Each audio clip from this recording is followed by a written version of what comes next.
قرآن کو پڑھنا ہے، قرآن سنانا ہے، ہم اس کے محافظ ہیں، ہم اس کے محافظ ہیں، دنیا کو بتانا ہے۔ کا جز نمبر 20 سورۃ القصص آیت نمبر 22 جز یا پارہ نمبر 20 سورۃ القصص آیت نمبر 22 پہلے تلاوت انشاءاللہ اور اس کے بعد ترجمہ۔ سورۃ القصص کی آیت نمبر 22 سے ترجمہ۔ رحمان و رحیم اللہ کے نام سے۔ گزشتہ جو بات چل رہی تھی وہ یہ کہ حضرت موسیٰ شہر سے نکلے، انہیں خبر دی گئی، مومن آل فرعون نے خبر دی کہ جو درباری لوگ ہیں وہ آپ کے قتل کا منصوبہ بنا رہے ہیں، تو آپ اس شہر سے نکل جائیں۔ حضرت موسیٰ وہاں سے نکلے اور مدین کی طرف رخ کیا۔ یہاں سے آج آیت نمبر 22 سے آغاز ہوتا ہے۔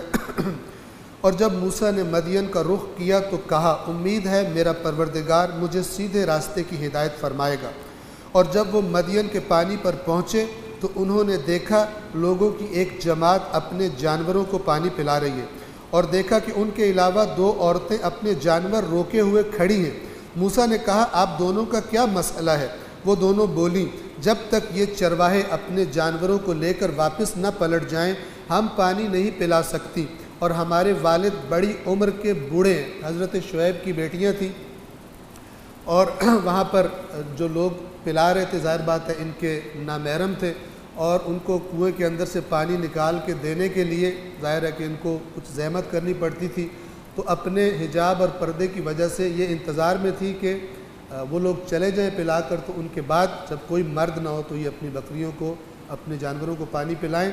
اور جب حضرت موسیٰ نے سوال کیا تو انہوں نے بتایا کہ کیونکہ ہمارے والد بہت بوڑھے ہو چکے ہیں، وہ یہ کام نہیں کر سکتے، اور بیٹا بھی ظاہر نہیں ہے، ورنہ بیٹا ہوتا تو وہ آتا، تو ہم یہ جانوروں کو پانی پلاتی ہیں اور اس لیے ہم انتظار میں ہیں۔ موسیٰ نے ان دونوں کے جانوروں کو پانی پلایا، پھر سائے کی طرف ہٹ گئے اور کہا، پالنے والے جو خیر بھی تو مجھ پر نازل فرمائے میں اس کا محتاج ہوں، فقیر ہوں۔ پھر ان دونوں لڑکیوں میں سے ایک حیا کے ساتھ چلتی ہوئی موسیٰ کے پاس آئی۔ قرآن نے اس پر بڑی تاکید فرمائی ہے، جس چیز کو قرآن اہمیت دیتا ہے اس کا تذکرہ کرتا ہے۔ قرآن کہہ سکتا تھا ان دونوں میں سے ایک چلتی ہوئی آئی، لیکن کیا فرمایا؟ تمشی علی استحیاء، حیا کے ساتھ چلتی ہوئی آئی۔ آپ قرآن کی اس بات کا اشارہ دیکھیں، اور آج کل جس طرح خواتین کو توجہ جذب کرنے کے لیے مردوں کی چلنا سکھایا جاتا ہے، اور جیسے اسلامی جمہوریہ پاکستان میں فیشن شوز میں آپ دیکھتے ہیں کہ ماڈلز اور یہ خواتین کس انداز میں چلتی ہیں تاکہ جس کی توجہ نہ بھی ہو اس کی توجہ بھی کروائی جائے، تو بعض لوگ اپنے کپڑے بیچنے کے لیے اور فلان چیز اور کریمیں اور کیا بیچنے کے لیے عورت کو، جیسے میں نے کل بھی کہا، کہ تماشا بازار بنا کے رکھ دیا ہے، اور الزام دین اسلام پر ہے کہ یہ عورتوں کے حقوق کی پرواہ نہیں کرتا۔ جو عورت کو کھلونا بنا کر بازار میں نامحرموں کی نگاہوں کے سامنے پیش کر دیں چند ٹکوں کی خاطر کہ اس عورت کو وہ ٹکے ملیں گے، وہ صحیح ہیں، وہ حقوق نسواں کے محافظ ہیں، ویمن رائٹس کے محافظ ہیں، اور دین اسلام یعنی رسول اللہ یعنی خدا یعنی اہل بیت اطہار، یہ سارے کے سارے یہ حقوق نسواں کے دشمن بنا کے پیش کیے جاتے ہیں انڈائریکٹلی، اور بہت سارے قرآن و فرامین محمد و آل محمد سے غافل، دینی طور پر جاہل، دنیاوی طور پر اپنے آپ کو بہت پڑھا لکھا کہنے والے، ان کے ذہنوں میں بھی یہی چیز فیڈ ہوتی ہے۔ ایک فلم ہے حضرت موسیٰ کے بارے میں بنائی گئی، 10 کمانڈمنٹس، دا 10 کمانڈمنٹس، کہ اللہ کے 10 احکام، اور اس میں یہ واقعہ بھی دکھایا گیا، لیکن بالکل برعکس تحریف شدہ۔ ظاہر ہے کہ جو فلم بنا رہا ہے اس نے اپنے کلچر کو پیش کرنا ہے، وہ یہ تو نہیں کہے گا کہ ہم خلاف فرمان خدا کر رہے ہیں۔ تو انہوں نے وہاں پر حضرت شعیب کی بیٹیوں کو نعوذ باللہ اس طرح دکھایا ہوا جیسے مرد کے لیے ترسی ہوئی تھی، اور بے صبری ہو رہی تھی۔ اور اس کے بعد جب حضرت شعیب نے بلایا حضرت موسیٰ کو تو اپنی بیٹیوں سے کہا کہ موسیٰ کے سامنے ناچو، ڈانس کرو، اور موسیٰ سے کہا کہ آپ کو جو ان میں سے پسند آتی ہے وہ آپ کی ہوئی۔ ایک یہ کلچر ہے مغربی جس پر ہم میں سے اکثر عاشق ہیں، وہاں رہنے کے اور جانے کے خواب دیکھتے ہیں، ان کو فالو کرنے سمجھتے ہیں دنیا کی کامیابی، مثلا حقیقی کامیابی اسی میں کہ ان کو فالو کیا جائے۔ اور آج بھی کئی والدین اپنے بچوں کو، بچیوں کو اعلیٰ تعلیم کے نام پر ایسے اداروں میں بھیجتے ہیں جہاں پھر وہ خود مجبور ہو جاتے ہیں کہ وہ مکس گیدرنگ میں، حتیٰ جہاں پہ ڈانس ہوتا ہے اور لڑکے لڑکیاں مل کے ناچ گانا کرتے ہیں، اپنے آپ کو سمجھدار سمجھنے والے، اپنے آپ کو دیندار باز کہنے والے، وہ اپنے بچوں کو، بچیوں کو بھیج دیتے ہیں ان محفل۔ پتہ ہوتا ہے ناچنا ہے میری بیٹی نے، لڑکوں کے ساتھ، نامحرموں کے ساتھ ناچنا ہے، اس کے باوجود بھیج دیتے ہیں۔ قرآن مجید کیا فرما رہا ہے؟ ویلیو ہے یہ کہ حضرت شعیب کی بیٹی آئی تمشی، اللہ فرما سکتا تھا چلتی ہوئی آئی موسیٰ کے پاس، نہ تمشی، نامحرم کے پاس آ رہی ہے، تمشی علی استحیاء، حیا کے ساتھ، حیا کا تذکرہ کر، حیا کے ساتھ چلتی ہوئی، دونوں، پھر ان دونوں لڑکیوں میں سے ایک حیا کے ساتھ چلتی ہوئی موسیٰ کے پاس آئی اور کہنے لگی میرے والد آپ کو بلاتے ہیں تاکہ آپ نے جو ہمارے جانوروں کو پانی پلایا۔ اور یہاں پر یہ دیکھ لیجئے، اسلام اس بات سے رکاوٹ نہیں بنتا کہ مثلا لڑکی کام نہیں کر سکتی جو مرد کرتے، کر سکتی ہے۔ یہ بچیاں پلا رہی تھی، بچیاں چراتی تھی ان بکریوں کو، بچیاں نبی کی بیٹیاں وہ پانی پلاتی ہیں وہاں جا کر، لیکن اپنی حیا اور نامحرموں میں غلط طریقے سے مکس ہونا، اس سے بچتے ہوئے، اپنی حیا اور شرم اور عفت کا لحاظ رکھتے ہوئے عورت کام کر سکتی ہے، اسلام نہیں روکتا اس سے۔ لیکن جہاں عورت کو تماشا بازار بنا دیا جائے، عورت کو اس طرح تربیت کی جائے کہ تم نے ایسا میک اپ کرنا ہے، ایسے کپڑے پہننے ہیں، ایسی چال چلنی، ایسے لہجے میں تم نے فون اٹھا کر ہیلو کہنا ہے کہ اگلا باقی باتیں بھول جائے، تم سے بات کرنے کے چکر میں پڑ جائے۔ تم نے سٹور پر، ہماری پروڈکٹ کے سامنے کسی بڑے سٹور پر کھڑے ہو کر ایسے وہاں سے گزرنے والوں کو بلانا ہے اپنے پاس کہ وہ حتماً چیز خریدے تم سے بات کرنے کے چکر میں۔ مسلمان بچیوں کو، کلمہ پڑھنے والی بچیوں کو، اللہ رسول کو ماننے والی بچیوں کو نمائش بنا کر، بازاری چیزیں بنا کر، جنہیں شوکیس میں سجایا جاتا ہے، وہ بنا کر کھڑا کر دیا اسلامی جمہوریہ پاکستان میں۔ تو یہ قرآن کا میسج ہے، عورت کام کر سکتی ہے، کوئی اس میں مسئلہ نہیں ہے، لیکن جن چیزوں کو خدا نے اپنی حدود قرار دیا ہے، ان حدود کا اور ان ویلیوز کا، جن کو دین اسلام ویلیوز قرار دیتا ہے کہ وہ قیامت تک نہیں بدل سکتی، ان ویلیوز کا خیال رکھتے ہوئے۔ ایک دفعہ میں عرض کر دوں آپ کی خدمت میں، کسی دوسرے ملک میں تھا میں، اور وہاں پر جو ہمارے میزبان تھے ان کا ایک ہندو دوست تھا، انہوں نے مجھے اس سے ملوایا، تو وہ مجھے کہتے ہیں کہ آپ مسلمان جو وہ بہت ہی یعنی ایکسٹریمسٹ ہوتے ہو، فنڈامنٹلسٹ ہوتا گیا، تو یہ بات بس یہی رہے گی، بدل نہیں سکتی، زمانہ ترقی کر رہا ہے۔ توجہ فرمائیے گا، وہ کہہ رہے تھے، ہندو صاحب کہہ رہے تھے کہ زمانہ ترقی کرتا ہے، باتیں چینج جاتی ہیں، زمانے کی چینج کے ساتھ ساتھ باتیں چینج جاتی ہیں، کوئی بات بھی ہمیشہ ایک جیسی نہیں رہتی، ہر چیز چینج ہوتی ہے۔ تو میں نے ان سے کہا یہ جو اصول مجھے آپ بتا رہے ہو ہر چیز چینج ہوتی ہے، اس کی زد میں یہ اصول آتا ہے یا نہیں آتا؟ یہ بھی چینج ہوتا ہے یا یہ ہمیشہ ایک جیسا رہتا ہے؟ ہر چیز چینج ہو جائے گی، یہ ہمیشہ ثابت رہے گا کہ یہ بھی چینج ہو جائے گا، تو خاموش ہو، کیونکہ ظاہر بات ان کے مطابق یہ اصول کبھی چینج نہیں ہو سکتا۔ کون سا اصول؟ کہ ہر چیز نے چینج ہونا، یعنی جس کے آپ قائل ہو وہ چینج نہیں ہو سکتی۔ دین کو ہم چینج کر دیں، دینی ویلیوز کو ہم چینج کر دیں۔ صلوات پڑھیں محمد والے۔ پھر ان دونوں لڑکیوں میں سے ایک حیا کے ساتھ چلتی ہوئی موسیٰ کے پاس آئی اور کہنے لگی میرے والد آپ کو بلاتے ہیں تاکہ آپ نے جو ہمارے جانوروں کو پانی پلایا ہے آپ کو اس کی اجرت دیں۔ جب موسیٰ ان کے پاس آئے اور اپنا سارا قصہ انہیں سنایا تو وہ یعنی حضرت شعیب کہنے لگے خوف نہ کرو، اب تم ظالموں سے بچ گئے ہو۔ یعنی یہ جو مدین کی سرزمین ہے یہاں پر فرعون کی اس طرح دسترس نہیں ہے۔ ان دونوں میں سے ایک لڑکی نے کہا اے ابا اسے نوکر رکھ لیجئے، بس یہ قرآن کہہ رہے ہیں عورت اگر سمجھدار ہو تو مشورہ بھی لیا جا سکتا ہے.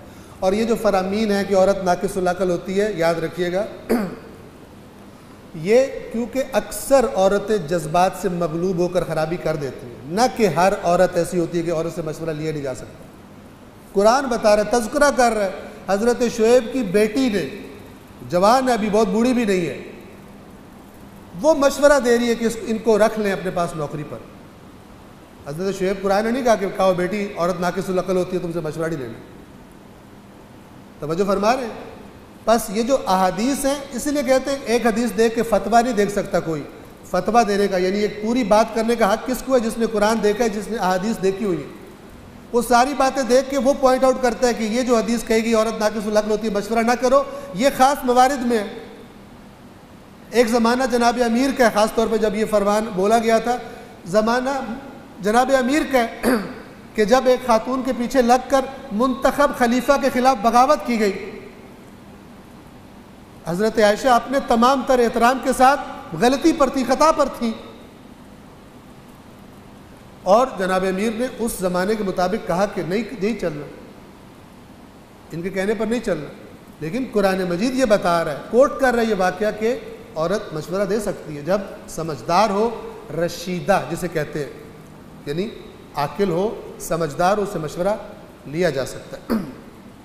ان دونوں میں سے ایک لڑکی نے کہا، اے ابا اسے نوکر رکھ لیجئے، کیونکہ جسے آپ نوکر رکھنا چاہیں ان میں سے سب سے بہتر وہ ہے جو طاقتور اور امانت دار ہو. یہ دو کوالٹیز یہاں پر بتائی گئی قرآن کی طرف سے. گویا کہ یاد رکھیے قرآن مجید جب اچھی بات کو کوٹ کرتا ہے چاہے کسی کا نام لے کر کرے، یعنی اس کو سجیسٹ کر رہا ہو. طاقتور ہونا چاہیے، قوی، یعنی جس کام کے لیے رکھا جا رہا ہے اس کی طاقت ہو اس میں، اور امانت دار ہو، امانت میں خیانت کرنے والا نہ ہو. حضرت موسیٰ کا جو رویہ دیکھا تھا ان بچیوں نے جو باحیا بچیاں تھیں، نہ وہ بچیاں کہ جو 10 کمانڈمنٹس میں ہالی ووڈ والوں نے دکھائی ہیں، وہ بے حیائی کی حد کر دی ہے وہاں پر. نبی اور ان نبی کی بیٹیوں پر بہتان تراشی کی انہوں نے. وہ اب جس بچے کو صرف 10 کمانڈمنٹس دکھائی گئی ہے اس کے ذہن میں کیا تصور ہوگا جناب شعیب کا اور ان کی بچیوں کا؟ اور جس کو قرآن نہیں پڑھایا گیا وہ سمجھے گا نبیوں کی بیٹیاں بھی یہ کام کرتی ہیں. لیکن جس نے قرآن پڑھا اسے پتہ ہے کہ وہ جھوٹ بولتے ہیں. انہوں نے جھوٹ بولا، ہالی ووڈ والے بہتان لگایا ہے نبی اور نبی کی بیٹیوں پر. نبی کی بیٹیاں حیا والی ہوتی ہیں، جن میں حیا نہ ہو وہ نبی کی تربیت یافتہ نہیں ہوتی. جو طاقتور اور امانت دار ہو. ان دونوں بچیوں نے دیکھ لیا تھا کہ حضرت موسیٰ کا رویے سے کہ یہ اچھے انسان اور ان میں کوئی خرابی نہیں. شعیب نے کہا، میں چاہتا ہوں کہ اپنی ان 2 بیٹیوں میں سے ایک کا نکاح اس شرط پر تمہارے ساتھ کروں کہ تم 8 سال میری نوکری کرو، اور اگر تم 10 سال پورے کرو تو یہ تمہاری طرف سے احسان ہوگا، یعنی اضافہ ہوگا، اور میں تمہیں تکلیف میں ڈالنا نہیں چاہتا. انشاءاللہ تم مجھے صالحین میں سے پاؤ گے. موسیٰ نے کہا، یہ میرے اور آپ کے درمیان وعدہ ہو گیا، میں ان دونوں میں سے جو بھی مدت پوری کروں مجھ پر کوئی زیادتی نہیں ہے، اور جو کچھ ہم کہہ رہے ہیں اس پر اللہ وکیل ہے، یعنی اللہ ہمارا گواہ ہے، اس پر کارساز ہے. پھر جب موسیٰ نے مدت پوری کر دی اور وہ اپنے اہل خانہ کو لے کر چل دیے تو کوہ طور کی طرف سے ایک آگ دکھائی دی. توجہ فرمائیں، مدین میں آنے سے پہلے بھی حضرت موسیٰ کا تعلق بنی اسرائیل سے تھا، اور وہ جو انہوں نے اپنے اس ذرا 2 نمبر قسم کے اپنے ہم قوم، جس کو قرآن نے ان کا شیعہ کہا ہے اور وہ کرتا 2 نمبری تھا، اس کی ہیلپ بھی کی تھی انہوں نے. بیسیکلی بات یہ تھی کہ حضرت موسیٰ پلان رکھتے تھے فرعون کے مظالم سے بنی اسرائیل کو چھٹکارا دلانے کا، لیکن فرعون بہت طاقتور تھا. تو جو حرکت اس نے، جسے قرآن نے کہا ہے کہ یہ موسیٰ کا شیعہ تھا، دوسرا موسیٰ کا دشمن تھا، چونکہ یہ بنی اسرائیل کا تھا اور وہ قبطی تھا، فرعون کی قوم سے تھا، جس کو حضرت موسیٰ نے مکہ مارا اور وہ دنیا سے چلا گیا.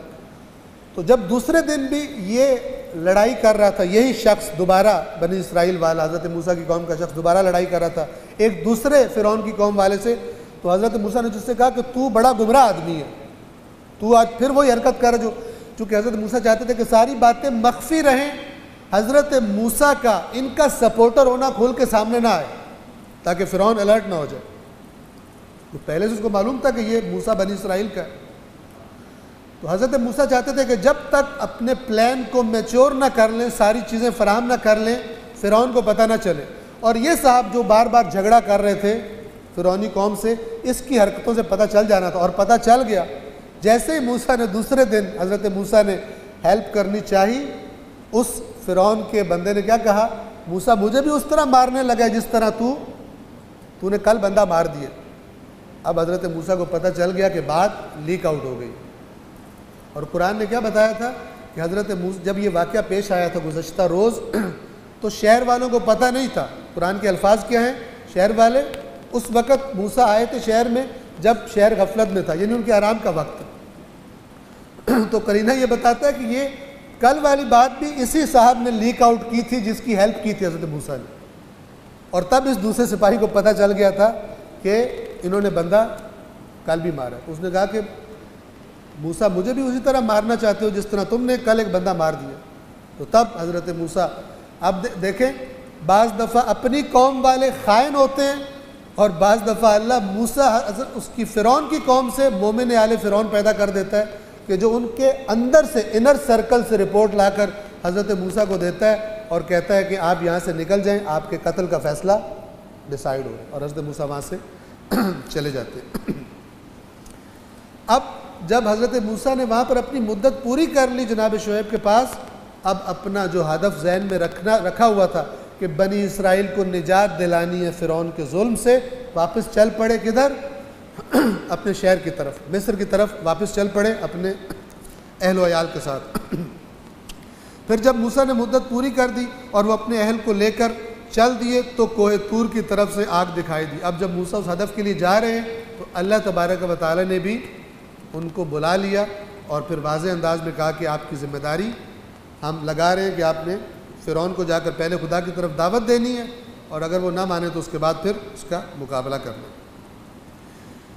وہ اپنے اہل کو لے کر چل دیے تو کوہ طور کی طرف سے ایک آگ دکھائی دی. وہ اپنے اہل سے کہنے لگے ٹھہرو، میں نے ایک آگ دیکھی ہے، شاید وہاں سے کوئی خبر لاؤں یا آگ کا انگارہ لے آؤں تاکہ تم آگ تاپ سکو، یعنی سردی ہے تو استفادہ کر سکو. پھر جب موسیٰ وہاں پہنچے تو وادی کے دائیں کنارے سے ایک مبارک مقام میں درخت سے ندا آئی، اے موسیٰ میں ہی عالمین کا رب اللہ ہوں، اور اپنا عصا پھینک دیجئے. پھر جب موسیٰ نے عصا کو سانپ کی طرح حرکت کرتے ہوئے دیکھا تو پیٹھ پھیر کر پلٹے اور پیچھے مڑ کر بھی نہ دیکھا. ایک تو یہ بات کہ اس جگہ پہ آ گیا ہوں جہاں پہ خدا مجھ سے خطاب کر رہا ہے، ایک اس سے حضرت موسیٰ یعنی ایک ایکسٹرا آرڈنری حالت سے دوچار ہو گئے. اور پھر جب آواز آئی کہ عصا پھینکو اور حضرت موسیٰ نے عصا پھینکا تو وہ سانپ بن گیا تو سونے پہ سہاگا ہو گیا. تو ڈر گئے اور ڈر کے بھاگے ایسے کہ پیچھے مڑ کے بھی نہ دیکھا. قرآن کے لفظ آپ جو بھی اس کی جسٹیفیکیشن کرتے ہیں، قرآن کیا کہہ رہے ہیں، موسیٰ خوفزدہ ہوئے اور وہاں سے نکلے. جب بھاگے تو آواز آئی، اے موسیٰ آگے آئیے اور خوف نہ کیجیے، یقیناً آپ امن والوں میں سے جن کو امن دے دیا گیا، آپ محفوظ ہیں. اور اپنا ہاتھ گریبان میں ڈال دیجئے، وہ بغیر کسی عیب کے چمکدار ہو کر نکلے گا. یہ دوسرا معجزہ، ایک عصا والا معجزہ اور دوسرا معجزہ. اور خوف سے بچنے کے لیے اپنی طرف سمیٹ لیجئے. اب جب حضرت موسیٰ نے ہاتھ نکالا تو ہاتھ روشن ہو گیا تھا، وہ بھی ڈر گئے. اور تحریف شدہ تورات میں کیا ہے کہ حضرت موسیٰ کو ایک بیماری تھی اور اس بیماری کی وجہ سے ان کا ہاتھ کبھی کبھی سفید ہو جاتا تھا، جبکہ قرآن کہتا ہے کہ یہ خدا کا معجزہ تھا. اور کہا کہ اگر آپ کو خوف آ رہا ہے تو اس کو دوبارہ واپس لے جائیں تو یہ دوبارہ ہاتھ آپ کا نارمل پوزیشن میں واپس آ جائے گا. یہ دونوں معجزے آپ کے پروردگار کی طرف سے فرعون اور اس کے اہل دربار کے لیے ہیں، یقیناً وہ بڑے فاسق لوگ ہیں. موسیٰ نے عرض کیا، پروردگار میں نے ان کا ایک بندہ قتل کیا ہوا ہے، ان کا ایک آدمی قتل کیا ہے، لہٰذا میں ڈرتا ہوں کہ وہ مجھے قتل نہ کر دیں. میرے پر کیس ہے وہاں پر اور وہ اس کیس میں مجھے قتل کر دیں گے. اور میرے بھائی ہارون کی زبان مجھ سے زیادہ فصیح ہے، لہٰذا اسے میرے ساتھ مددگار بنا کر بھیج کہ وہ میری تصدیق کرے، کیونکہ مجھے خوف ہے کہ لوگ میری تکذیب کریں گے. حضرت موسیٰ نے دعا مانگی، حضرت ہارون کو میرے ساتھ بھیج دیجیے. اب یہاں پر بھی ایک میسج ہے، مختصر انداز میں کہوں گا، حق اور حقیقت کا معیار اچھی خطابت نہیں ہوتی، یاد رکھیے گا۔ بہت خوب ہے کہ حق بیان کرنے والا اچھا خطیب بھی ہو، لیکن انسان کو چاہیے کہ وہ طلبگار حق ہو، اگرچہ حق بتانے والا اچھا خطیب نہ بھی ہو۔ جو فقط اچھی خطابت کو معیار سمجھتے ہیں، اگر حضرت موسیٰ کے زمانے میں ہو جاتے تو خطرے سے دوچار ہو جاتے، کیونکہ حضرت موسیٰ بہت زیادہ فصیح نہیں بولتے تھے، زبان میں تھوڑی سی لکنت تھی انہیں۔ اور آگے آ جائے گا سورہ زخرف میں کہ فرعون نے جب حضرت موسیٰ اور اپنے درمیان کمپیریزن کرنے کے لیے اپنی قوم کو بلایا، تو ایک جو اس نے ہٹ کیا حضرت موسیٰ پر وہ یہ تھا کہ اس کو تو یہ ٹھیک طرح بول بھی نہیں سکتا، یہ اللہ کو یہی ملا تھا نبی بنانے کے لیے۔ اور قوم نے بھی کہا کہ بالکل بالکل آپ صحیح فرما رہے ہیں، یہ اللہ کو اور کوئی بندہ ہی نہیں ملا تھا، آپ بہتر ہیں، موسیٰ بہتر نہیں۔ توجہ فرما رہے ہیں؟ ایک سلوات پڑھیں محمد والے۔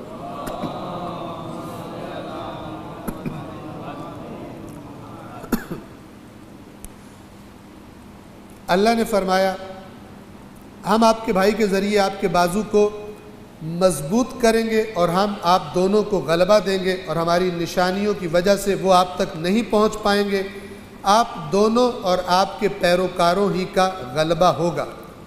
پھر آیت نمبر 36 سے، سورۃ القصص آیت نمبر 36 سے ترجمہ۔ پھر جب موسیٰ ہماری واضح نشانیاں لے کر ان کے پاس پہنچے تو وہ کہنے لگے یہ تو بس گھڑا ہوا جادو ہے، اور ہم نے اپنے اگلے باپ داداؤں سے ایسی باتیں کبھی نہیں سنی۔ اللہ کے نبیوں پر ایمان نہ لانے والوں کی ان کے گمان میں محکم دلیل کہ جو باپ دادا نہیں کرتے تھے وہ بات ٹھیک بھی نہیں۔ ہم نے باپ دادا جو اتنے سمجھدار تھے ہمارے باپ دادا، ایسی باتیں جو موسیٰ کر رہا ہے اور جو ہارون کر رہے ہیں، ان دونوں والی باتیں ہم نے اپنے باپ داداؤں سے نہیں سنی۔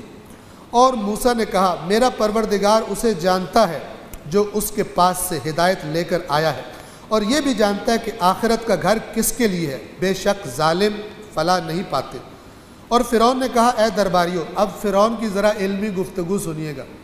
فرعون تیز تھا، اس نے اندھا مخالفت نہیں کی، بڑے سافٹ انداز میں گویا کہ ان کو، اپنی عوام کو اور اپنے درباریوں کو گمراہ کرنے کے لیے اس طرح کہنے لگا۔ اور فرعون نے کہا اے درباریوں، میں تمہارے لیے اپنے سوا کسی معبود کو نہیں جانتا۔ ابھی تک جو ہم جانتے ہیں آپ بھی جانتے ہیں، اور ہم اس کو کب سے فالو کرتے آ رہے ہیں کہ میں ہی معبود ہوں۔ اب یہ جو نیا معبود کہہ رہا ہے کہ آسمانوں میں کوئی اور معبود بھی رہتا ہے، ہم چیک کر لیتے ہیں، اگر کوئی ایسا معبود نکل آیا تو پھر ہم دیکھیں گے کیا کرنا ہے، لیکن اگر نکلا ہی کوئی نہ۔ اور حضرت موسیٰ کے اللہ کو معبود کو چیک کرنے کے لیے فرعون نے اپنے حامان کو حکم دیا، حامان کے جو بہت بڑا ایک سیاستدان اور بہت سمجھدار آدمی تھا، اور سارے انجینئرز بھی اس کے تابع تھے۔ تو فرعون نے اس سے کہا کہ ایک اونچی سی جگہ بنا دو تاکہ میں ذرا اوپر جاؤں، آسمان کی طرف چڑھ کر اس بلڈنگ پر کوئی برج کوئی ایسا بنا دو تاکہ میں یہ چیک کروں کہ یہ جو موسیٰ بتا رہا ہے کہ معبود میرا جو ہے وہ بہت اونچا ہے، اس سے بات چیت کر کے آؤں، اور پھر نیچے آ کے مثلاً میں تمہیں بتاؤں کہ وہ معبود ہے یا موسیٰ جھوٹ بول رہا ہے۔ تو بڑے سافٹ انداز میں کوئی اس نے ریئیکٹ نہیں کیا۔ آپ کو پتہ ہے سائنسدان جو ہیں، وہ سائنسدان کہہ رہا ہوں معذرت کے ساتھ، سیاستدان جو جتنا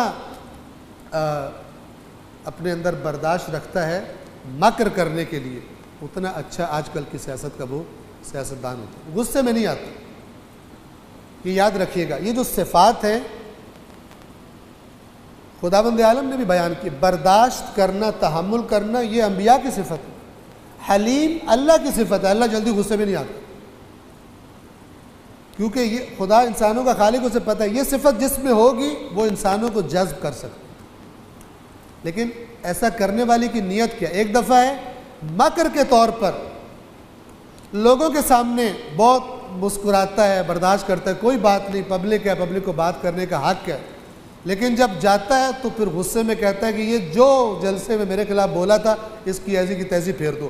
اپنے پالتو گنڈوں سے کہتا ہے کہ جا کے ان کی ایسی کی تیسی کر دو۔ اس پر کیس کروا دو، اس پہ ہیروئن کا کیس کروا دو، اس پہ نشے کا، ناجائز اسلحے کا کیس کروا دو، جو آج کل ہوتا ہے۔ لیکن جو خدا کا نمائندہ ہوتا ہے وہ حقیقتاً برداشت کرتا ہے، اور جب خدا اسے مکمل اقتدار بھی دے دیتا ہے، رسول اللہ فتح مکہ کے موقع پر جتنا چاہیں بدلہ لے سکتے ہیں، اپنے ساتھیوں سے بھی کہتے ہیں کوئی بدلہ نہیں لے گا، اور سب سے زیادہ تو خود رسول اللہ کی ذات پہ ظلم ہوا ہے، کہتے ہیں کہ جاؤ تمہیں آزاد کر دیں۔ لیکن ایک مکار جب اقتدار میں آ جاتا ہے چکر دے کر اپنی خوش اخلاقی کا، تو پھر آپ وہ آج کل پوسٹیں پڑھ رہے ہوں گے، الیکشنوں کا زمانہ ہے، وہ آ رہی ہے، اس میں سے ایک پوسٹ آج کل جو وائرل ہوئی ان میں سے ایک یہ ہے کہ یہ جو امیروں کا اور سیٹھوں کا غریبوں کے ساتھ اتنا اچھا سلوک ہو گیا اور لہجہ ہو گیا ہے، اس کی ایکسپائری ڈیٹ 25 جولائی ہے۔ اس کے بعد شاہی کا جہاں اور ہے، کرگس کا جہاں اور، اس کے بعد یہ کہیں ہوں گے، اور جو ہار جائیں گے وہ ووٹ نہ دینے کی وجہ سے غریبوں پہ غصے ہوں گے، اور جو جیت جائیں گے وہ اپنی اقتدار کی مستی کی وجہ سے غریبوں کو بھول جائیں گے۔ غریب اسی کو یاد رہتے ہیں جو خدا کی خاطر غریبوں کے پاس آیا ہو اور وہ خدا کا نمائندہ ہو۔ دنیا دار بندہ کبھی غریبوں کا ساتھی نہیں ہوتا، صرف فراڈ لگاتا ہے اپنا فائدہ لینے کے لیے۔ صلوات پڑھیں محمد والے۔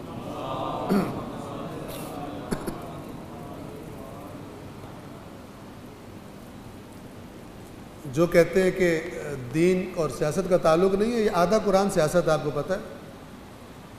یہ سیاست کا جو گندہ مطلب ہے نا، چلاکی اور مکاری اور فلان، وہ اس معنی میں سیاست نہیں ہے، لیکن اسلام سیاست رکھتا ہے۔ سیاست یعنی معاشرے کے بارے میں آپ کا پلان کہ انسانوں کی زندگی کیسی ہونی چاہیے، یہ اصل میں سیاست ہے۔ سیاست یعنی پلاننگ، انسانوں کو کہاں لے کر جانا۔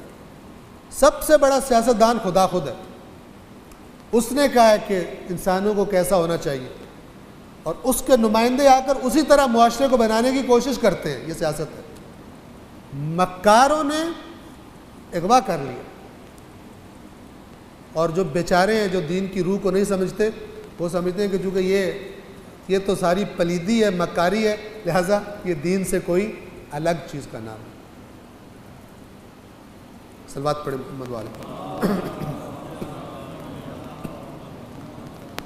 اور فرعون نے کہا، اے درباریوں، میں تمہارے لیے اپنے سوا کسی معبود کو نہیں جانتا۔ اے حامان، میرے لیے گارے کو آگ لگا کر پھر میرے لیے ایک اینٹ بنا دے، اور پھر ایک اونچا محل بنا دے، تاکہ میں موسیٰ کے خدا کو جھانک کر دیکھوں۔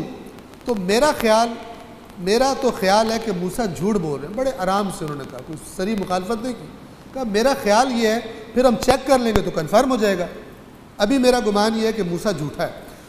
چنانچہ فرعون اور اس کے لشکر نے زمین میں ناحق تکبر کیا اور یہ خیال کیا کہ وہ ہماری طرف پلٹائے نہیں جائیں گے، تو ہم نے اسے اور اس کے لشکر کو، جو بھی خدا کے نمائندے کی مخالفت کرتا ہے اس کی بیس کیا ہوتی ہے؟ اسے حساب کتاب پر ایمان نہیں ہوتی۔ فرعون اور اس کے لشکر بیس کیا تھی خرابیوں کی؟ انہیں یہ تھا ہی نہیں کہ ہمارا کوئی حساب کتاب ہوگا، ہم نے جو کچھ کیا ہماری مرضی ہے۔ تو ہم نے اسے اور اس کے لشکر کو گرفت میں لے لیا اور انہیں دریا میں پھینک دیا، پھر پس دیکھ لو کہ ظالموں کا انجام کیا ہوا۔ اور ہم نے انہیں اب یہاں پہ قرآن لفظ یوز کیا ہے ائمہ، امام کی جمع ہے ائمہ، اور ہم نے انہیں ایسے امام بنایا، رہنما بنایا، جو آگ کی طرف دعوت دیتے تھے۔ بس امام دو طرح کے ہوتے ہیں، ایک وہ امام جو اللہ کی طرف بلاتے ہیں اور جنت کی طرف بلاتے ہیں، اور ایک وہ لیڈرز اور وہ امام کے جو جہنم کی طرف بلاتے ہیں۔ اور ہم نے انہیں ایسے رہنما بنایا، امام بنایا، جو آتش کی طرف بلاتے ہیں، اور قیامت کے دن ان کی مدد نہیں کی جائے گی۔ اور ہم نے اس دنیا میں ان کے پیچھے لعنت لگا دی ہے، اور قیامت کے دن یہ قبیح ہوں گے۔ قبیح یعنی ناپسندیدہ۔ اور یقیناً ہم نے پہلی امتوں کو ہلاک کرنے کے بعد لوگوں کے لیے بصیرتوں اور ہدایت و رحمت کا سرچشمہ بنا کر موسیٰ کو کتاب دی۔ موسیٰ سے پہلے بھی قومیں تھیں، ان کو ہم نے عبرت بنا دیا، ہلاک کر دیا۔ پھر ہم نے موسیٰ کو کتاب دی جو لوگوں کو بصیرت عطا کرنے والی تھی، لوگوں کو ہدایت کرنے والی تھی، شاید لوگ نصیحت حاصل کریں۔ اور آپ اس وقت، توجہ فرمائیے گا اس آیت پر خاص طور پر، اور آپ اس وقت مغربی جانب موجود نہ تھے اے رسول جب ہم نے موسیٰ کی طرف حکم بھیجا اور آپ وہاں پر موجود نہیں تھے۔ لفظ کیا ہے؟ وَمَا كُنْتَ مِنَ الشَّاهِدِينَ۔ سن لیں، وَمَا كُنْتَ بِجَانِبِ الْغَرْبِيِّ إِذْ قَضَيْنَا إِلَى مُوسَىٰ، جب ہم موسیٰ کو حکم دے رہے تھے کوہ طور کے بائیں جانب، اے رسول آپ وہاں پر موجود نہیں تھے۔ یہ ہم آپ کو غیب کی خبر جو آپ کو نہیں معلوم ہم آپ کو بتا رہے ہیں۔ یہ قرآن کا بالکل واضح لہجہ ہے، قرآن کا بالکل واضح لہجہ، ایک جگہ پر نہیں، متعدد مقامات پر۔ کیا فرماتا ہے لب و لہجہ قرآن کا کہ اے رسول یہ غیب کی خبریں ہیں جو ہم آپ کی طرف وحی کر رہے ہیں، اس سے پہلے نہ آپ جانتے تھے ان کو نہ آپ کی قوم جانتے تھے۔ یہ قرآن کا لب و لہجہ ہے۔ اب اس کی جو جسٹیفیکیشن جس نے کرنی ہے وہ کرتا رہے۔ علم غیب اللہ تبارک و تعالیٰ اپنے منتخب برگزیدہ مقرب بندوں کو دیتا ہے، لیکن جتنا چاہتا ہے اپنے اذن سے اتنا دیتا ہے۔ اللہ کے علاوہ کوئی ایسا نہیں ہے جو سب کچھ جانتا ہو اور ہر جگہ پر موجود ہے۔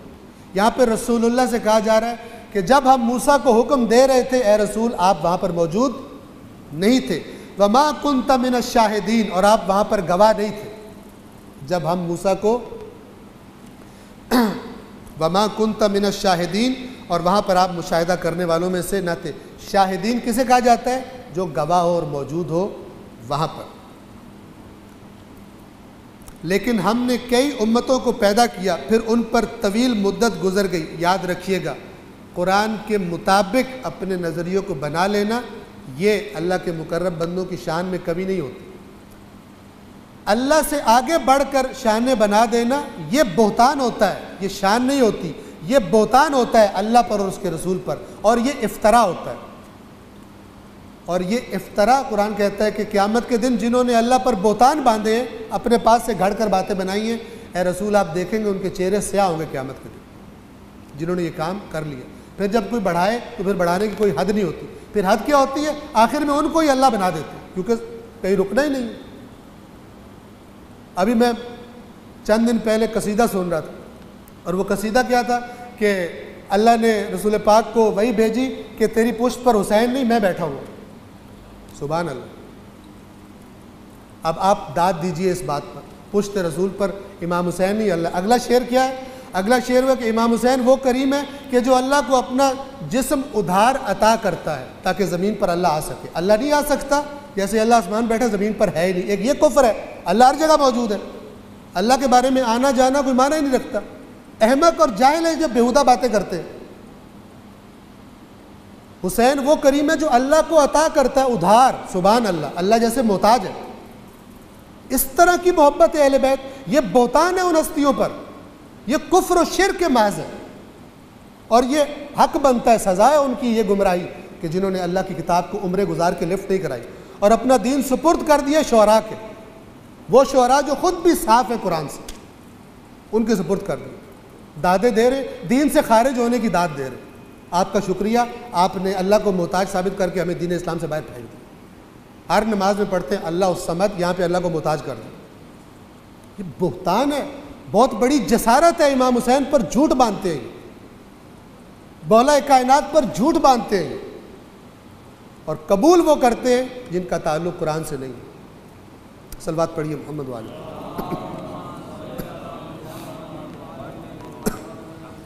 اور اے رسول آپ اس وقت طور کے مغربی جانب موجود نہیں تھے جب ہم نے موسیٰ کی طرف حکم بھیجا، اور آپ وہاں پر مشاہدہ کرنے والوں میں سے نہ تھے۔ لیکن ہم نے کئی امتوں کو پیدا کیا پھر ان پر طویل مدت گزر گئی، اور نہ آپ اہل مدین میں سے تھے۔ اے رسول آپ اہل مدین میں بھی نہیں تھے، آپ اہل مدین میں سے بھی نہیں تھے کہ انہیں ہماری آیات سنا رہے ہوتے، لیکن ہم ہی ان تمام خبروں کے بھیجنے والے۔ یہ تمام خبریں اے رسول ہم آپ کو سنا رہے ہیں۔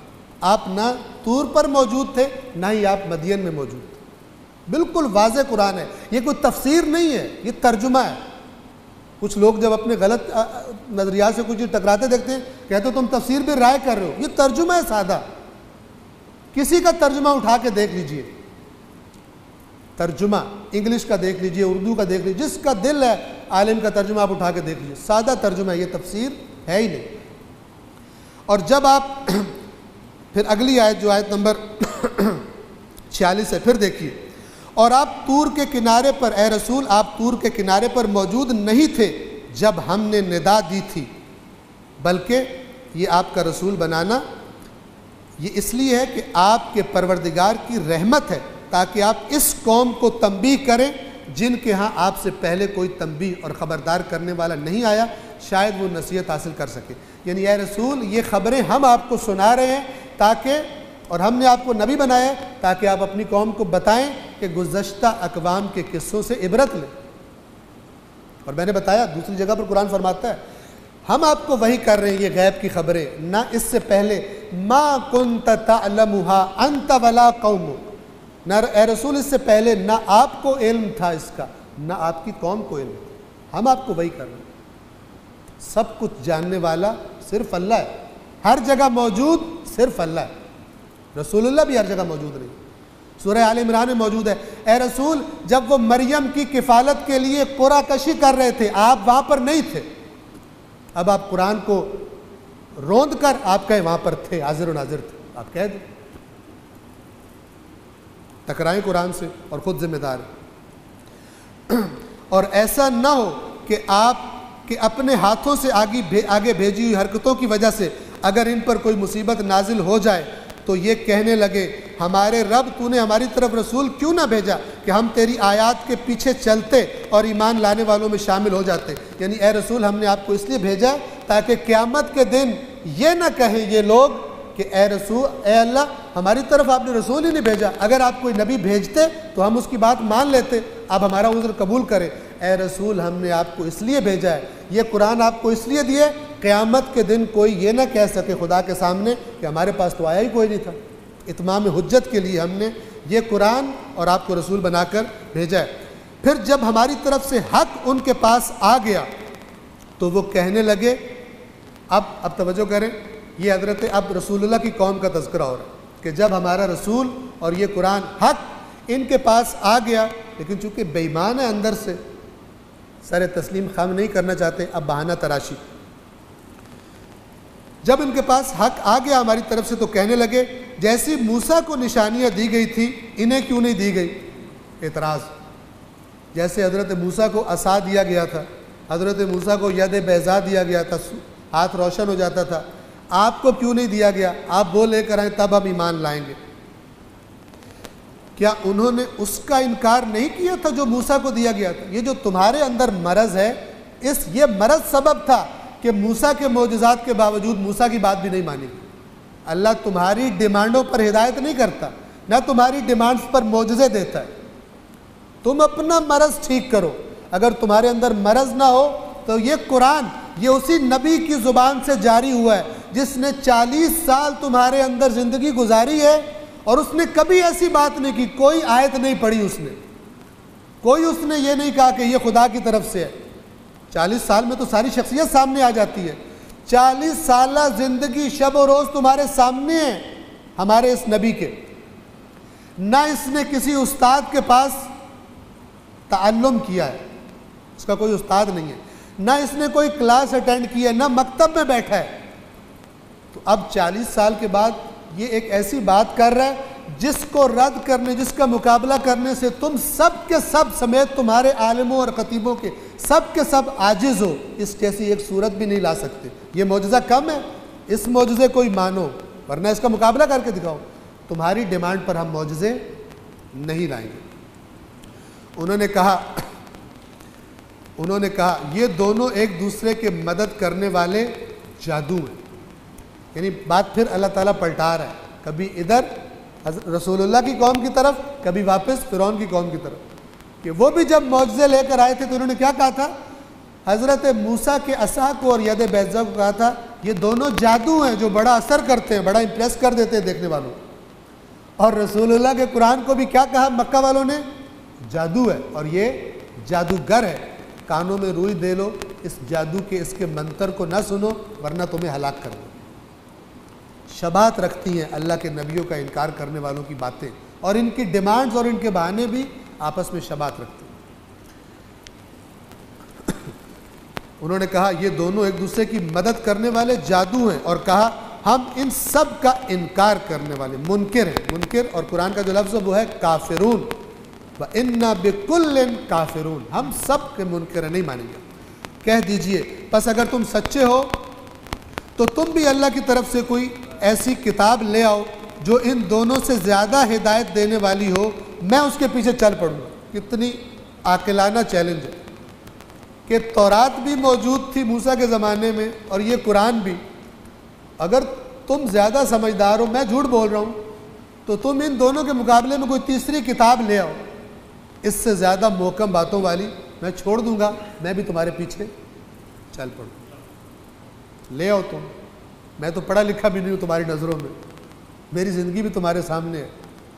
اب ایک ان پڑھ سے ہار گئے ہو، ایک ان پڑھ کے کلام نے تمہیں عاجز کر دیا، شرم کرو، مقابلہ کرو، لے کے آؤ، کوئی اور کتاب لے آؤ، میں اس کو چھوڑ دوں گا اور تمہاری اس کتاب کے پیچھے چل پڑوں گا۔ کوئی کتاب نہیں، سارا زور لگانے کے باوجود، کتاب تو دور کی بات، ایک سورہ بھی قرآن جیسی سارے مل کر نہ لا سکے اور عاجز ہو گئے، اور جنہوں نے بنانے کی کوشش کی خود مذاق بن کے رہ گئے، اس زمانے میں بھی اور آج بھی تاریخ ان پر ہنستی ہے۔ ایسی بیہودہ چیزیں انہوں نے گھڑی کہ مذاق بن کے رہ گئے۔ پس اے رسول اگر وہ آپ کی یہ بات نہیں مانتے تو آپ جان لیں کہ یہ لوگ بس اپنی خواہشات کے پیروکار ہیں۔ اب یہ ان کے مرض کی جڑ بتائی جا رہی ہے۔ آج بھی قیامت تک اللہ کے پیغام کو نہ ماننے کی جو جڑ ہے وہ کہاں پہ پکڑی جاتی ہے؟ وہ جو اصل جو بیماری ہے وہ کہاں پر ہے؟ خواہشات نفسانی۔ اگر یہ آپ کی اے رسول بات نہیں مانتے تو آپ جان لیں کہ یہ لوگ بس اپنی خواہشات کی پیروی کرتے ہیں، اور اللہ کی طرف سے کسی ہدایت کے بغیر اپنی خواہشات کی پیروی کرنے والے سے بڑھ کر گمراہ کون ہوگا؟ اللہ ظالموں کو یقیناً ہدایت نہیں کرتا۔ یا اللہ کے مقابلے میں آنے والی اپنی خواہشات چھوڑ دو، یا جان لو کہ تم ظالم ہو اور اس ظالم کی اللہ ہدایت نہیں کرتا۔ یہ فیصلہ کرو، یہ سودا کرو، ورنہ تم ظالم ہو، خدا اس ظالموں کی ہدایت نہیں کرتا۔ ترجمہ سورۃ القصص آیت نمبر 51 سے، اور یقیناً ہم نے ان کے لیے ہدایت کی باتیں مسلسل بیان کی، شاید یہ لوگ نصیحت حاصل کریں۔ جنہیں ہم نے اس سے پہلے کتاب دی تھی وہ اس پر ایمان رکھتے ہیں، اور جب ان پر، اب یہ اس گروہ کا تذکرہ ہے جو تورات پر بھی صحیح ایمان رکھتے ہیں، نہ کہ صرف زبانی دعوے کرتے ہیں اور ہیں کرپٹ، حقیقی ایمان والے، ان کی قرآن نے تعریف کی ہے، چاہے یہودی ہو چاہے مسیحی ہو، قرآن کی تعریف کی ہے، اور ان کے بارے میں کہا ہے کہ جب یہ آپ کی زبان سے قرآن سنتے ہیں ان کی آنکھوں سے آنسو جاری ہو جاتے ہیں، چونکہ حق کا مقناطیس حق کو کھینچ لیتا ہے۔ ان کے اندر کی پاکیزگی آپ کی طرف ان کو کھینچ کے لے آتی ہے۔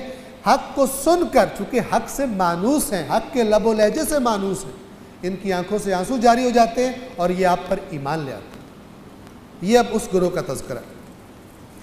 ایک جھوٹے ایمان کے دعوے داروں کا تذکرہ قرآن کرتا ہے، اور زیادہ انہی کا تذکرہ قرآن میں، چونکہ انہوں نے ناک میں دم کیا ہوا تھا، گمراہ بھی تھے اور گمراہ کرتے بھی تھے، اور دوسرے پاکیزہ لوگوں کا بھی تذکرہ ہے، اب یہ ان کا تذکرہ ہے۔ اور جب ان پر یہ قرآن پڑھ کر سنایا جاتا ہے تو کہتے ہیں ہم اس پر ایمان لے آئے، یقیناً یہ ہمارے پروردگار کی طرف سے برحق ہے، ہم تو اس سے پہلے بھی فرما بردار تھے، ہم پہلے بھی بات ماننے والے تھے، پہلے بھی خواہش پرست نہیں تھے، اللہ کے آگے سر جھکاتے تھے، اور اب خدا نے ہمارے لیے یہ نئی نعمت بھیجی ہے، یہ رسول بھیجا ہے، ہم اس کے بھی فرما بردار ہیں۔ انہیں ان کے صبر کے صلے میں 2 بار اجر دیا جائے گا۔ پہلے بھی نیک تھے اور اس رسول کو بھی تعصب کا شکار نہیں ہوئے، ہماری قوم اور اس رسول کی قوم اور، ہم نہیں مانیں، کوئی تعصب کا شکار نہیں ہوئے، حق کی بات انہوں نے مان لی۔ اللہ فرماتا ہے انہیں ان کے صبر کے صلے میں 2 بار اجر دیا جائے گا، اور یہ لوگ، اب ان کی صفات بیان کی جا رہی ہیں، توجہ فرمائیں، یہ لوگ برائی کو نیکی کے ذریعے دور کرتے ہیں، یعنی برائیوں کا جواب اچھائی سے دیتے ہیں، ان کے مزاج یہ، اور ہم نے جو روزی انہیں دی ہے اس میں سے راہ خدا میں خرچ کرتے ہیں، اور جب وہ بیہودہ باتیں سنتے ہیں، لغویات کی محفلیں ان کے سامنے اگر آ جائیں تو ان سے منہ پھیر لیتے ہیں اور کہتے ہیں ہمارے اعمال ہمارے لیے اور تمہاری یعنی تمہاری یہ لغویات تمہارے اعمال تمہارے لیے، تم پر سلام ہم جاہلوں کو پسند نہیں کرتے، ہم گندی محفلوں میں بیٹھنا پسند نہیں کرتے۔ سلام علیکم لا نبتغی الجاہلین، اچھے انداز میں، یعنی جاہلوں سے بھی بڑے اچھے انداز میں دوری اختیار کرتے۔ اے رسول، جسے آپ چاہتے ہیں ہدایت نہیں کر سکتے، لیکن اللہ جسے چاہتا ہے ہدایت دیتا ہے، اور وہ ہدایت پانے والوں کو خوب جانتا ہے۔ کیا مطلب ہے اس کا مطلب یہ جو قرآن نے دیگر آیات میں بیان، قرآن کی آیات دیگر آیات کی تفسیر کرتے ہیں۔ رسول اللہ کے ذمے کیا ہے؟ راستہ دکھا دینا، قرآن سنا دینا، یہ اللہ یہ چاہتا ہے۔ رسول اللہ کے نہ ذمے ہے راستے پر چلانا، اور قرآن بڑی وضاحت سے کہہ رہا ہے کہ اے رسول آپ یہ نہیں کر سکتے۔ کبھی قرآن فرماتا ہے افانت تکرہ الناس ان تکونوا مؤمنین، اے رسول آپ لوگوں کو مجبور کرو گے مومن بننے کے لیے؟ نہیں، آپ کا کام ہے آپ بیان کر دیں۔ ان کو ہم نے عقل دی ہے، اپنی خواہشوں سے دستبردار ہو جائیں، ناجائز خواہشوں سے اللہ کی بات مان لیں، ہم ان کو اجر دیں گے، بہت زیادہ دیں گے۔ اگر نہیں کرتے، آپ خواہش رکھتے ہیں سارا مکہ ایمان لے آئے، ایمان نہیں لائے۔ اللہ کی طرف سے جو قانون ہے اس پر چل کر آئیں گے۔ جو راستہ خدا نے ہدایت کے لیے رکھا ہے وہ کیا کہ جب میری طرف سے ہدایت آئے خود اس کے آگے سر جھکاؤ، پھر خدا تمہاری توفیقات بڑھا دے گا، پھر تمہیں اس راستے پر چلنے کی توفیق دے گا۔ لیکن اگر تم سرکشی پر اور نافرمانی پر اور اپنی گندی عادتوں پر اصرار کرنا چاہتے ہو، اپنی انہی ناجائز چیزوں میں رہنا چاہتے ہو، تو پھر ہمارا رسول تمہیں ہدایت نہیں کر سکتا۔ یہ بھی تفسیر نہیں ہے، ترجمہ ہے۔ اے رسول جسے آپ چاہتے ہیں اسے ہدایت نہیں کر سکتے، لیکن اللہ جسے چاہتا ہے ہدایت دیتا ہے، اور وہ ہدایت پانے والوں کو خوب جانتا ہے۔ اسے پتہ ہے کہ اندر کے جو اچھے لوگ ہیں جو آپ کی طرف آ جائیں گے، برائیوں کے پرستار نہیں ہیں، گندی عادتوں اور گندی محفلوں کے عاشق نہیں ہیں، یہ آپ کی طرف آ جائیں گے۔ اور جو بدماشیوں میں آگے نکل چکے ہیں یہ آپ کے مخالف بنیں گے۔ یہ طبقہ ہر نبی کا مخالف ہے۔ اور یہ لوگ کہتے ہیں کہ اگر ہم نے آپ کی معیت میں ہدایت اختیار کر لی تو ہم اپنی زمین سے اچک لیے جائیں گے۔ کچھ بزدل لوگ کہتے تھے کہ دوسری پارٹی بہت پاورفل ہے، آپ کی پارٹی کمزور ہے۔ کچھ لوگ ہوتے ہیں وہ انتظار میں ہوتے ہیں کہ جو پارٹی طاقت میں آ گئی اس میں شامل ہو جائیں گے، ٹھیک ہے؟ یعنی ہر زمانے میں وہ جنہیں لوٹا کہا جاتا ہے وہ موجود۔ لوٹے کا کام کیا ہوتا ہے کہ دیکھے کہ سورج کس طرف سے طلوع ہو رہا ہے، اسی کی طرف وہ کہتا ہے کہ میں اس کے ساتھ ہوں۔ اس کا اپنا کوئی وہ نہیں ہوتا کہ حق پر میں اکیلا بھی ہوں تو میں یہی کھڑا ہوں۔ اور جو کہتا ہے کہ دیکھو بندے کدھر زیادہ ہے، ادھر جانا ہے، یہ آج کل کی ٹرمینالوجی میں اس کو لوٹا کہا جاتا ہے۔ تو یہ جو لوٹا ٹائپ کے لوگ ہیں، یہ انہوں نے کیا کہا رسول پاک سے کہ آپ کمزور ہیں، اگر ہم آپ پر ایمان لائے تو ہمیں تو لوگ مار ڈالیں گے، ہم کڈنیپ ہو جائیں گے، ہمیں اٹھا کے لے جائیں گے، نتخطف، اچک لیا جانا، ہمیں لے جائیں گے، آپ کے پاس طاقت نہیں ہے، آپ ہمیں سیکیور نہیں کر سکتے۔ اب آپ اندازہ لگائیں ان کے ایمان کا کہ جن کو مکہ کی تپتی ہوئی ریت پر لٹا دیا جائے۔ یہ آج کل گرمیوں کا موسم ہے نا، کراچی کا مجھے اتنا تجربہ نہیں ہے، پنجاب میں جس دن زبردست دھوپ نکلی ہو نا اور آپ گاڑی دھوپ میں کھڑی کر کے جائیں اور اس کے بعد آپ کو آ کے ڈرائیونگ سیٹ پہ بیٹھنا ہو، ایک دفعہ مزہ آ جاتا ہے، بیٹھنا مشکل ہو جاتا ہے۔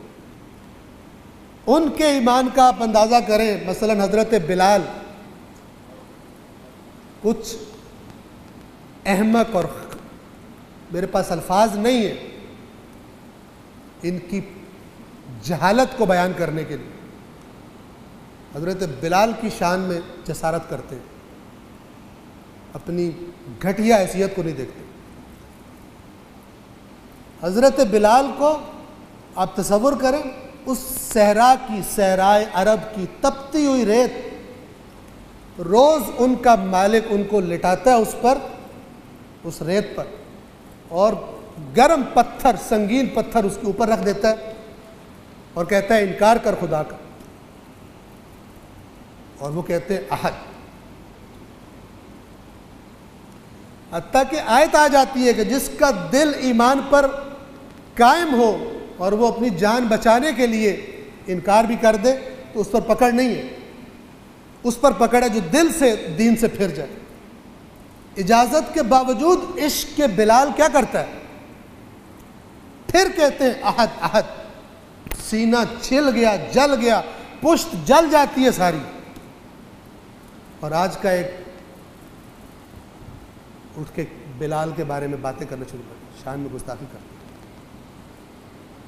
کیسے جاہل لوگوں کے سپرد کر دیا ہے دین کو ہم نے کہ وہ آ کر کھیلے۔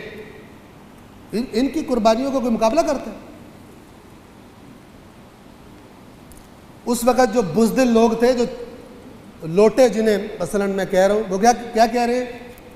بعد میں شامل ہوئے جب اسلام نے ترقی کر لی اور دیکھا کہ اب تو ادھر کی پارٹی سٹرونگ ہو گئی، اب ادھر مال غنیمت، ادھر لالچ ہے، آ گئے۔ جنہوں نے صدق کے دل سے ایمان لایا وہ صدق کے دل سے ایمان لایا، لیکن بہت سارے یہ نفاق منافقوں کا طبقہ زیادہ تب پیدا ہوا۔ اس وقت آئے اور کہا کہ اب ایمان لے ہو چکے، ادھر مال غنیمت بھی ہے، ادھر شان و شوکت بھی ہے، اب اس پارٹی کو جوتے پڑنے والے، اب ادھر شامل ہو جاؤ۔ توجہ فرما رہے ہیں؟ اور یہ لوگ کہتے ہیں اگر ہم آپ کی میت میں ہدایت اختیار کریں تو ہم اپنی زمین سے اچک لیے جائیں گے۔ اب اللہ فرما رہے ہیں ان کے جواب میں، کیا ہم نے ایک پرامن حرم ان کے اختیار میں نہیں رکھا جس کی طرف ہر چیز کے ثمرات کھینچے چلے آتے ہیں؟ یہ رزق ہماری طرف سے عطا کے طور پر ہے، لیکن ان میں سے اکثر لوگ نہیں جانتے۔ اللہ فرما رہا ہے احمقو، یہ جو تم ایک صحرا کی بنجر زمین پہ پڑے ہو اور تمام نکات عالم سے رزق کھنچ کر تمہارے پاس آ جاتا ہے، یہ کون تمہیں دے رہا ہے؟ یہ حرم کس نے تمہیں فراہم کیا؟ اللہ نے۔ اس اللہ کو تم کہہ رہے ہو کہ ہم اچک لیے جائیں گے، اس اللہ کے نبی کو کہہ رہے ہو، اصل میں تم ایمان نہیں رکھتے، بے ایمان ہو، جھوٹے ہو۔ اگر تمہیں ایمان ہوتا کہ یہ نبی ہے تو پھر تم کیوں کہتے ہم اچک لیے جائیں گے؟ وہی اللہ تمہیں دے رہا نہیں ہے، وہ اللہ تمہیں بچا نہیں سکتا اچکے جانے سے۔ ہاں اللہ آزمائش کرتا ہے اور ایمان والے آزمائشوں سے کامیاب ہوتے ہیں، آزمائشوں میں کامیاب ہوتے ہیں۔ بے ایمان تو دیکھتے ہیں کون سی پارٹی سٹرونگ ہے اس کی طرف چلے جاؤ، لیکن ان میں سے اکثر لوگ نہیں جانتے۔ اور کتنی ہی ایسی بستیوں کو ہم نے تباہ کر دیا جن کے باشندے اپنی معیشت پر نازاں تھے۔ ہماری اکانومی دیکھو، ہمارے بینک بیلنس دیکھو، ہماری پراپرٹیز دیکھو، ہماری گاڑیاں دیکھو، ہمارے گھر دیکھو، کتنے ہی نازاں تھے اور اللہ نے ان کو ہلاک کر دیا۔ یعنی تم کہہ رہے ہو کہ ہمیں اچکے جانے کا خوف ہے، تو اللہ نے تم سے پہلے تم سے زیادہ مالدار اور اپنی طاقت پر، اقتدار پر، اپنی بستیوں پر، اپنے گھروں پر، پہاڑ کاٹ کر بنائے گئے شہروں پر نازاں تھے، تمہیں جان کا ڈر ہے۔ تو جو اتنے نازاں تھے ان کو اللہ نے ہلاک نہیں کیا، تمہارے دل میں ایمان نہیں ہے۔ کون جاتا ہے کربلا؟ کون جاتا ہے کربلا؟ ایمان والا۔ کہ جو حضرت ہور کے آپ سنتے ہیں، حضرت ہور آخر وقت تک اپنے دل کو یہ تسلی، اندر پاکیزگی تھی، آخر وقت تک یہ سمجھے ہوئے تھے کہ امام حسین سے لڑنا نہیں پڑے گا، لیکن جو اندر کی پاکیزگی ہوتی ہے پھر فائنل ڈیسیجن پہ خدا بچا لیتا ہے اس کو۔ جب 10ویں کا دن ہوا اور عمر ابن سعد نے حکم دیا کہ مارو، تو حضرت ہور لرزہ طاری، خوف سے نہیں، ایمان کی تاثیر سے، حسین سے لڑوں گا، حسین کو ماروں گا۔ ورنہ اس وقت تو جس کو پہلے خیال نہیں آیا اس دن تو پھر خیال آتے ہوئے بھی نہیں آتا، کہ جب بالکل موت سامنے دکھائی دے رہی ہے۔ عمر ابن سعد کے پاس گئے اور کہا کہ آپ یہ کیا کہہ رہے ہو کہ امام حسین کو مارنا؟ اس نے کہا مارنا سنا نہیں تم نے؟ وہاں پر وہ جو ہور کے اندر کا ایمان تھا وہ غلبہ پا گیا۔ بعض لوگ ہوتے ہیں ایسے، لیکن اللہ ان کو بچا لیتا ان کی اندرونی پاکیزگی کی وجہ سے۔ اور پھر ہور کا بدن کانپ رہا تھا، تو کسی نے کہا کہ ہور ڈر رہا، خوف سے کانپ رہا ہے۔ ہور نے لفٹ ہی نہیں کرائی، ان کا لرزہ خوف کی وجہ سے تھوڑی تھا۔ سوار ہوئے، آئے امام حسین کے پاس، امام نے کہا اتریے، کہا میں نہیں اتروں گا، میں اترنے کے قابل ہی نہیں ہوں، میں نے آپ کو ڈرایا، آپ کے بچوں کو ڈرایا، میں اس قابل ہی نہیں ہوں کہ میں آپ کے قریب آؤں، میں اپنا جو میں نے گناہ کیا ہے میں اس کا جبران کروں گا اور اس کے بعد جو خدا نے میرے لیے لکھا ہے۔ جملہ صرف یہ کیا کہ میری توبہ قبول ہے. یہ ہوتا ہے ایمان. ایمان اسے کہتے ہیں، نہ کہ دیکھا کہ ابھی ایمان والوں کی رش لگی ہوئی ہے تو اب ہم بھی ایمان لے آئیں، اور اب ایمان والا کوئی نہیں ہے تو ان کو چھوڑو، نہ چھوڑو. امام حسین کربلا جا رہے تھے، چھوڑ دیا ان کو. ہر زمانے میں خداوند عالم آزمائش کرے. صلوات پڑھیے محمد والے. اور کتنی ایسی بستیوں کو ہم نے تباہ کر دیا جن کے باشندے اپنی معیشت پر نازاں تھے. تم کہہ رہے ہو کہ ہم اچک لیے جائیں گے اگر ہم ایمان لے آئے تو جو طاقتور تھے ان کو ہم نے تباہ نہیں کر دیا. ان کے بعد ان کے مکانات آباد ہی نہیں ہوئے مگر کچھ، اور ہم ہی تو وارث بنے. کون ان ہلاک شدہ قوموں کے پیچھے کون وارث بنا؟ اللہ. وارث کہتے ہیں جو پیچھے رہ جائے جانے والے کے بعد. اللہ فرماتا ہے وَكُنَّا نَحْنُ الْوَارِثُونَ، ہم وارث بنے ان کے، ہم بعد میں رہ گئے. اور اگر ہمیں وارث قرار دو گے تو پھر ہم تمہیں بھی بچا لیں گے. اور آپ کا رب ان بستیوں کو تباہ کرنے والا نہ تھا جب تک ان کے مرکز میں ایک رسول نہ بھیج دے. یہ سنت الہی ہے، جب تک اتمام حجت نہ کر دے. ایسا نہیں ہے کہ ہر گاؤں ہر جگہ پر ایک نبی آئے، بلکہ وہ جو مرکزی جگہ ہے جہاں باقی ساری چیزیں اس کے مثلا سببز کہہ لیں، جو کیا کہا جاتا ہے اس کو، نواحی علاقے کہہ لیں، اس بڑے مرکز میں خدا بھیج دیتے تاکہ ان تک باقیوں تک پیغام پہنچ جائے. اس اتمام حجت کے علاوہ خداوند عالم عذاب نہیں کرتا. اور آپ کا رب ان بستیوں کو تباہ کرنے والا نہ تھا جب تک کہ ان کے مرکز میں ایک رسول نہ بھیج دے جو انہیں ہماری آیات پڑھ کر سنائے. اور ہم بستیوں کو تباہ کرنے والے نہ تھے مگر یہ کہ وہاں کے باشندے ظالم تھے. ہم ایسے ہلاک نہیں کرتے. اور جو کچھ بھی تمہیں دیا گیا ہے، یہ مکے والوں سے کتاب ہے اور مجھ سے اور آپ سے کتاب ہے، جو کچھ بھی تمہیں دیا گیا ہے وہ تو دنیاوی زندگی کا سامان اور اس کی زینت ہے، اور جو کچھ اللہ کے پاس ہے وہ اس سے زیادہ بہتر اور پائیدار ہے. کیا تم عقل سے کام نہیں لیتے ہو؟ کیا وہ شخص جسے ہم نے بہترین وعدہ دیا ہے اور وہ اس وعدے کو پا لینے والا ہے، بھلا وہ اس شخص کی طرح ہو سکتا ہے جسے ہم نے صرف دنیاوی زندگی کا سامان فراہم کر دیا؟ آگے یہ مقدمہ چینی ہو رہی، آگے حضرت قارون کا تذکرہ آنے والا. وہ بھی اپنے فیلڈ کا حضرت تھا. جب نکلتا تھا تو لوگ کہتے تھے کہ کاش ہمارے پاس بھی قارون جیسی گاڑی ہوتی مثلا. ابھی آگے یہ اللہ تعالیٰ مقدمہ چینی کر رہا ہے. بھلا وہ کہ جو خدا کے وعدے کا منتظر ہے وہ اس کی طرح ہو سکتا ہے جس کو ہم نے صرف دنیا دی ہوئی. پھر وہ قیامت کے دن پیش کیے جانے والوں میں سے ہوگا، یعنی اس سے کہا جائے گا بتا حساب دے جو تجھے اللہ نے دیا تھا، اور وہ حساب نہیں دے. یہ ویسا ہو سکتا ہے کہ جو اللہ کے وعدے کے انتظار میں ہے اور اس کو ملنے والا ہے، یعنی خدا کی طرف متوجہ ہے، نہ اسے اللہ کی دنیا کی جو نعمتیں ملی ہیں اس کو خدا سے دور کرنے کا سبب نہیں بنتی. اور جس دن اللہ انہیں پکارے گا اور کہے گا کہاں ہیں وہ جنہیں تم میرا شریک گمان کیا کرتے، جن پر اللہ کا فیصلہ حتمی ہو چکا ہوگا، وہ کہیں گے ہمارے پروردگار یہی لوگ ہیں جنہیں ہم نے گمراہ کیا. یہ کون؟ اب ائمۃ الکفر کی بات ہو رہی ہے، فرعون و نمرود کی بات ہو رہی ہے، جو رب بنے بیٹھے تھے، جو خدا بنے بیٹھے تھے. اللہ ان سے کہے گا کہ کہاں ہے وہ جو تم نے جن کو رب بنایا ہوا تھا، کہاں ہے جن کو تم نے شریک بنایا ہوا تھا؟ میرا گمان تمہارا یہ تھا کہ یہ میرے شریک ہیں، یہ میرے ڈیسیجنز میں شامل ہیں، اب ڈیسیجن تو میرا ہے یہاں پر، اب بلاؤ شریکوں کو تاکہ تمہیں بچائیں.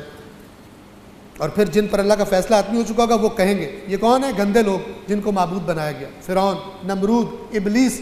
یہ لوگ کیا کہیں گے؟ ہمارے پروردگار، اللہ کو خطاب کریں گے، اے ہمارے پروردگار یہی لوگ ہیں جنہیں ہم نے گمراہ کیا تھا، یہ ہمارے چمچے تھے، ہمارے پیچھے چلتے تھے، ہمارے نظریات پر ہمیں فالو کرتے تھے، جس طرح ہم خود گمراہ ہوئے تھے اسی طرح ہم نے انہیں گمراہ کیا. اب ہم تیری طرف متوجہ ہو کر ان پر تبرہ کرتے، ان سے بیزار ہوتے کہ وہ یہ ہماری پوجا تو کرتے ہی نہیں تھے. کیا مطلب ہے اس جملے کا؟ اصل میں یہ خواہش پرست لوگ تھے، انہوں نے دیکھا کہاں ہماری خواہشیں زیادہ پوری ہوتی، کون سا نظریہ ہمیں زیادہ سافٹ راستہ شارٹ کٹس فراہم کرتا ہے. یہ ادھر گئے اور تیرے حقیقی دین کی طرف یہ نہیں آئے. اصل میں تو یہ ہماری پوجا نہیں کرتے تھے, اصل میں یہ اپنے نفس کے پجاری تھے, اصل میں اپنے ناجائز چیزوں کی. ہم تیری طرف اے پروردگار متوجہ ہو کر ان سے بیزار ہوتے ہیں کہ وہ ہماری پوجا نہیں کیا کرتے تھے. اور ان سے کہا جائے گا اپنے شریکوں کو بلاؤ, تو یہ انہیں پکاریں گے لیکن وہ انہیں جواب نہیں دیں گے, اور وہ عذاب کو بھی سامنے دیکھ رہے ہوں گے. اس وقت تمنا کریں گے کاش ہدایت پر ہوتے. عذاب کو سامنے دیکھ کر, کیونکہ وہاں پہ خواہش پوری کرنے کا ٹائم ہی نہیں ہوگا, وہاں پر کہیں گے, ہر طرف سے مایوس ہو کر کہیں گے کاش ہم دنیا میں ہدایت پر ہوتے. اور اس دن اللہ انہیں ندا دے گا اور فرمائے گا بتاؤ تم نے میرے پیغمبروں کو کیا جواب دیا تھا جب میرے نبی تمہارے پاس آئے تھے. آج بتاؤ کہ تم نے کیسے ان کے پیغام پر کیسے ریئیکٹ کیا تھا, کیا جواب دیا تھا. تو ان کو ان کی باتوں کا پتہ ہی نہیں چلے گا, یعنی اپنی کی ہوئی باتیں بھی بھول جائیں گے. ایسا دماغ خراب ہو جائے گا عذاب جہنم کو سامنے دیکھ کر. ہوتا ہے نا بدحواسی, قیامت کے دن ان پر بدحواسی طاری ہوگی. اللہ فرما رہا ہے بھول جائے گا ان کو, اندھے ہو جائیں گے گویا کہ ان کو پتہ ہی نہیں چلے گا. اور اس دن وہ ایک دوسرے سے سوال بھی نہیں کریں گے. یہاں پر تو فوراً ہوتا ہے نا, فون کرو اور پوچھو کہ اب جہاں پھنسا ہوں کیسے نکلوں وہاں سے. آپ سفارش کریں گے یا کسی سے کروائیں گے یا کسی ماہر وکیل سے رابطہ کریں, اس میں پھنس گیا ہوں کیسے نکلوں. ٹھیک ہے نا, ایسے ٹیلی فون کی بیل چلنا شروع ہو جاتی ہے. اس دن سوال بھی نہیں کریں گے, چپ ہو جائے گی, پتہ ہوگا کوئی سوال فائدہ نہیں دے گا. اتنا واضح کر کے اللہ تبارک و تعالیٰ نے پکچرائز کیا جہنم کو قیامت کے دن. کہا ہے کہ یہ سب اللہ کے مقابلے میں نفس پرستیاں کرنے والے یہاں پہنچنے والے. اس دن وہ ایک دوسرے سے سوال بھی نہیں کریں گے, لیکن جو توبہ کرے اور ایمان لائے اور نیک عمل یعنی اس نصیحت کو سن کر اپنی غلط روش کو چھوڑ دے, لیکن جو توبہ کرے, ایمان لائے اور نیک عمل بجا لائے تو امید ہے کہ وہ نجات پانے والوں میں سے ہو جائے. یعنی اس طریقے سے امید کی جا سکتی. اور آپ کا پروردگار جسے چاہتا ہے خلق کرتا ہے اور منتخب کرتا ہے, انہیں انتخاب کرنے کا کوئی حق نہیں ہے. اللہ پاک بلند و برتر ہے اس شرک سے جو یہ لوگ اس کے ساتھ کر رہے ہیں. اور آپ کا پروردگار وہ سب باتیں جانتا ہے جنہیں ان کے سینے پوشیدہ رکھتے ہیں اور جو یہ لوگ ظاہر کرتے ہیں. اللہ سب جانتا ہے رسول, یہ جو دلوں میں چھپائے ہوئے ہیں اور جو باتیں کر رہے ہیں اللہ سب سے واقف ہے. اور وہی تو اللہ ہے جس کے سوا کوئی معبود نہیں. ثناء کامل تمام حمد اسی کے لیے مخصوص ہے, دنیا میں بھی اور آخرت میں بھی, اور حکومت بس اسی کے ہاتھ میں ہے اور اسی کی طرف تم پلٹائے جاؤ گے. صلوات پڑھیں محمد والے.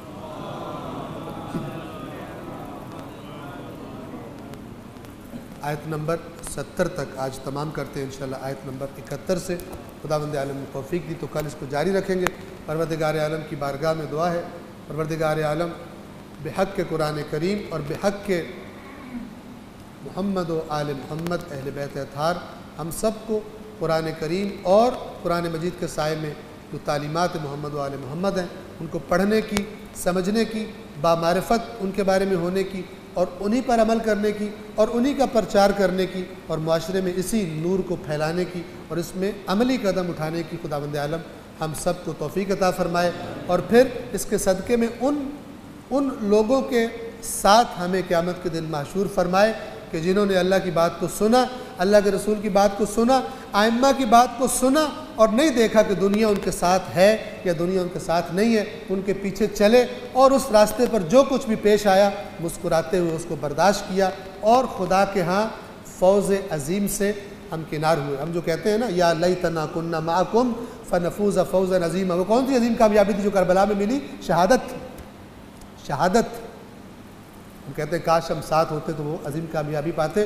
خدا سے دعا کرتے ہیں خداوند عالم ہمیں اس عظیم کامیابی سے, جس عظیم کامیابی کا راستہ کربلا نے دکھایا ہے, اس عظیم کامیابی سے ہم کنار ہونے کی اور اسے پا لینے کی خداوند عالم ہم سب کو توفیق عطا فرمائے اور اس راستے کی ہمیں معرفت عطا فرمائے. اللہم صلی علی محمد و آل محمد درس تمام ہے، اور اگر کسی کے ذہن میں سوال ہو یہ اس کو تمام کر دیں۔